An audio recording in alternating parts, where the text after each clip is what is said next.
मिलकर आज कमाल करके दिखाया है। आगे बढ़ते हैं, बात भारत रत्न डॉक्टर अंबेडकर के महापरिनिर्वाण दिवस से जुड़ी खबरों की करते हैं।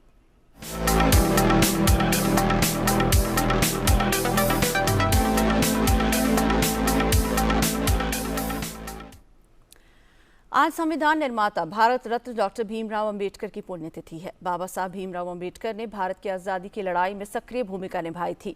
वो जीवन भर सामाजिक भेदभाव के खिलाफ लड़ते रहे। आज़ादी के बाद उनकी भूमिका और भी महत्वपूर्ण हो गई जब उन्हें राष्ट्र के संविधान निर्माण का दायित्व सौंपा गया। वे स्वतंत्र भारत के प्रथम कानून न्याय मंत्री, भारतीय संविधान के जनक और भारत गणराज्य के निर्माताओं में से एक थे। आज पूरा देश बाबा साहब को नमन कर रहा है।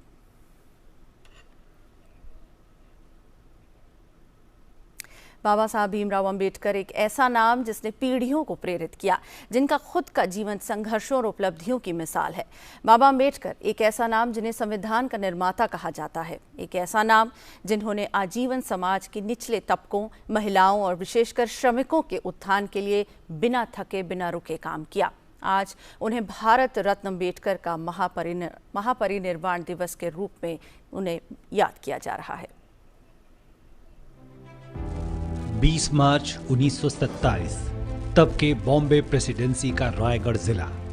इसी जिले में महाड़ के चावदार तालाब पर डॉक्टर भीमराव अंबेडकर के नेतृत्व में दसियों हजार लोगों ने तय किया कि समाज के उच्च वर्ग के लोगों का वर्चस्व तोड़ इसी तालाब से पानी पिया जाएगा, जो अब तक मना था।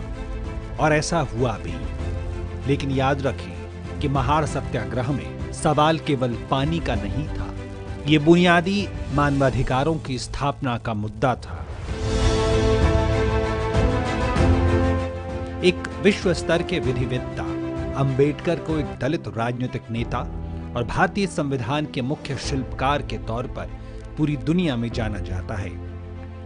बाबा साहब के नाम से लोकप्रिय अंबेडकर का जन्म एक गरीब अस्पृश्य परिवार में हुआ था।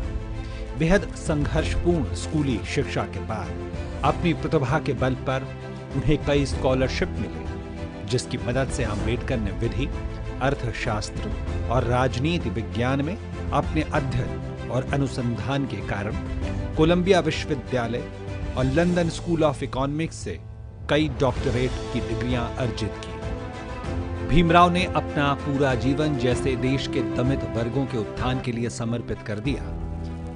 इसके साथ ही उन्होंने कृषि में छिपी बेरोजगारी, श्रमिकों के काम के समय में कमी और उनका कल्याण, समान कार्य समान वेतन, प्रसूति अवकाश, मजदूरों एवं कमजोर वर्गों के हितों के लिए और सीधे सत्ता में भागीदारी के लिए कई आंदोलन और कोशिशें की, जिसका लाभ आज तक हमें मिल रहा है। भारत की आजादी के बाद उन्हें देश का पहला कानून मंत्री बनाया गया। आजादी के बाद शुरुआती दिनों में यह सवाल तो था कि आखिर संविधान निर्माण की अगुवाई कौन करेगा। कई हलकों में संविधान के विदेशी विशेषज्ञ को आमंत्रित किया जा रहा था, लेकिन फिर सबकी नजरें गईं पूरी दुनिया में अपनी प्रतिभा का लोहा मनवा चुके भीमराव अंबेडकर पर। 29 अगस्त 1947 को अंबेडकर संविधान के प्रारूप समिति के अध्यक्ष बने। दरअसल में भारतीय अधिनियम 1935 की सरकार की स्थापना के समय से अंबेडकर लोकतंत्र के संसदीय परंपरा के एक जोरदार समर्थक थे। शासन प्रणाली का ऐसा रूप जो सारी आवाजों को समेट ले, अलग अलग राज्यों को अपने विकास का पूरा मौका मिले, बाबा साहब ने संविधान के स्वरूप में इसे सुनिश्चित किया। देश से अंग्रेजों के जाने के बाद जब यह डर था कि राजनीतिक स्वतंत्रता के बाद क्या सामाजिक सच्चाइयां वही रहेंगी, जहां सामाजिक छुआछूत गहरे तक धंसा था। संविधान निर्माण के दौरान यह एक बड़ा मुद्दा रहा और इस समस्या के मुखर अगुवा रहे संविधान सभा में प्रारूप समिति के अध्यक्ष बाबा साहेब भीमराव अंबेडकर। 26 नवंबर 1949 को संविधान ने यह साफ शब्दों में लिखा कि समाज में पीछे रह गए लोगों को अब बराबरी का हक होगा। इंसान के छूने से इंसान का अपवित्र हो जाना अब बर्दाश्त नहीं होगा।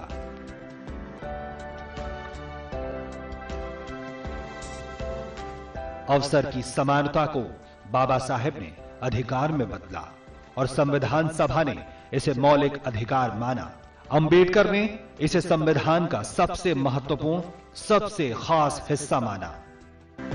न्यूयॉर्क के विश्वविख्यात कोलंबिया विश्वविद्यालय ने अपने 250 सालों के इतिहास के 100 पूर्व महान विद्यार्थियों को चुना, जिन्होंने अपने क्षेत्र में महान काम किए और अपने देश और दुनिया को हमेशा के लिए बदल दिया।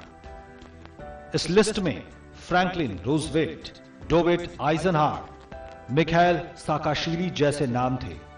इसमें शीर्ष पर एक नाम भीमराव अंबेडकर का भी था। इस सूची में शामिल विभूतियों के लिए पैमाना एक ही था कि ये अपने समय से आगे के लोग थे।